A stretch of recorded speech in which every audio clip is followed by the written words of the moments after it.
Eits, jangan lupa klik tombol subscribe dan tanda lonceng ada di sebelah kanan ya, karena subscribe itu gratis. And please like, share, and comment videonya buat ngedukung Sans Channel biar terus semangat bikin konten-konten terbaru untuk kamu semua. Terima kasih ya. Halo semua, jumpa lagi di Sans Channel. Channel tempat unboxing, review, tips and trick, serta tutorial tentang gadget. Seperti yang telah kita ketahui, pada event yang bertajuk One More Thing bulan November tahun lalu, Apple akhirnya merilis prosesor yang dikembangkan oleh mereka sendiri yang disebut Apple M1. Prosesor M1 ini terdiri atas CPU 8-core dengan 4 core performa dan 4 core efisiensi, GPU 8-core dan Neural Engine 16-core. Untuk generasi pertama, prosesor ini disematkan pada MacBook Pro 13 inci, MacBook Air, dan Mac Mini. Pada peluncurannya, Apple menjanjikan performa yang lebih unggul dalam kecepatan dan efisiensi baterai. Nah, pada video kali ini, Sans Channel akan mengajak kalian untuk unboxing salah satu dari ketiga produk tersebut, yaitu MacBook Pro 13 inci. MacBook Pro dengan prosesor M1 ini telah dirilis secara resmi di Indonesia pada hari Senin, tanggal 18 Januari 2021 oleh beberapa reseller resmi Apple di Indonesia seperti iBox dan Digimap.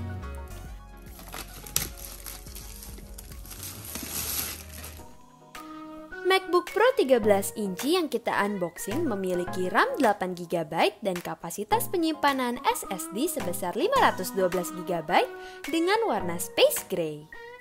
Selain Space Gray, pilihan warna lainnya hanyalah silver.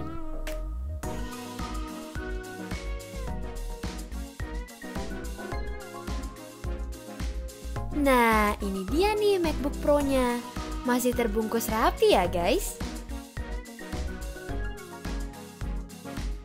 Kita lihat dulu deh kelengkapan lain yang disertakan pada boxnya ya. Seperti biasa, pada box disertakan manual penggunaan dalam bahasa Inggris dan Indonesia. Tetapi ini kejutan ya guys, stiker yang diberikan Apple warnanya tidak putih, tapi sesuai dengan warna dari MacBook yang kita beli. Selain itu, disediakan juga kabel dan adaptor daya. Kabel pengisian daya yang diberikan keduanya ujungnya bertipe USB-C dengan panjang 2 meter. Untuk adaptor dayanya sendiri memiliki kapasitas 61 watt.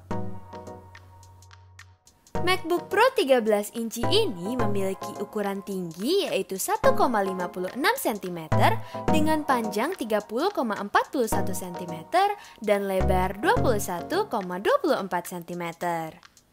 Untuk beratnya sendiri adalah 1,4 kg. Pada bagian samping kanan hanya terdapat port untuk audio 35 mm. Versi MacBook sebelumnya memiliki 2 port Thunderbolt pada bagian kanan selain port audio.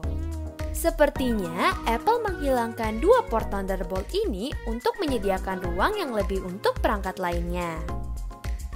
Nah, di bagian kiri baru kita temukan 2 port Thunderbolt untuk menghubungkan perangkat eksternal ke MacBook Pro ini. Selanjutnya kita hidupkan ya.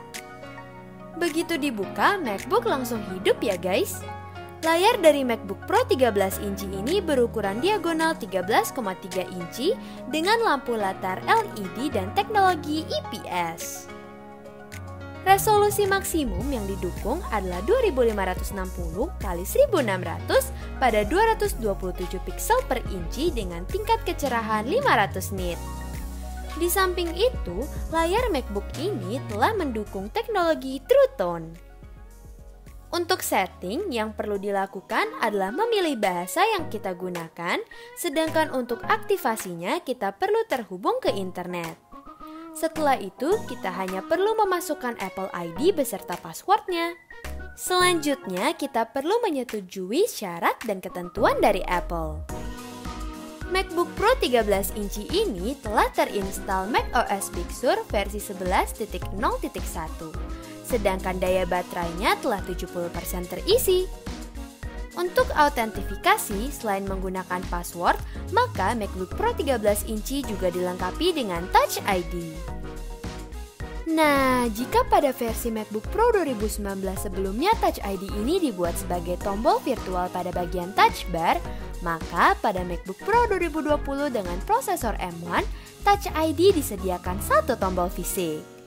Pengaturan Touch ID ini sendiri sama dengan pengaturan pada iPhone maupun iPad. Selanjutnya, jika dibutuhkan, maka kita bisa mengatur Siri, namun terlebih dahulu Siri harus mempelajari suara kita. Untuk itu, Siri akan meminta kita mengucapkan beberapa kalimat untuk direkam dan dipelajari. Pengalaman kami menggunakan MacBook Pro 13 inci dengan prosesor M1 sejauh ini sangat memuaskan. Aplikasi dapat dibuka dengan instan, jauh lebih cepat dibandingkan MacBook Pro dengan prosesor Intel. Nah, bagi kalian yang mungkin bertanya bagaimana dengan aplikasi-aplikasi yang ada saat ini, apakah bisa berjalan dengan baik? Jawaban kami adalah sejauh ini yang aplikasinya kami coba seperti Word, PowerPoint, Excel dapat berjalan dengan baik. Selain itu, aplikasi Webex dan browser Chrome juga dapat dijalankan tanpa masalah. Hal ini tentu karena Apple telah menyediakan Rosetta 2, yaitu lapisan penerjemah yang memungkinkan prosesor M1 untuk menjalankan aplikasi yang dibuat untuk arsitektur prosesor Intel. Selain itu, secara teknis, prosesor M1 juga dapat menjalankan aplikasi yang dikembangkan untuk platform iOS. Rosetta 2 akan diinstal secara otomatis jika kita menjalankan aplikasi untuk Intel pertama kali.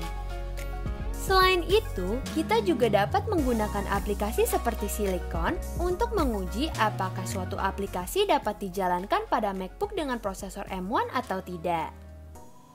Cara menggunakannya adalah sangat mudah. Setelah Silicon terinstall, maka jalankan.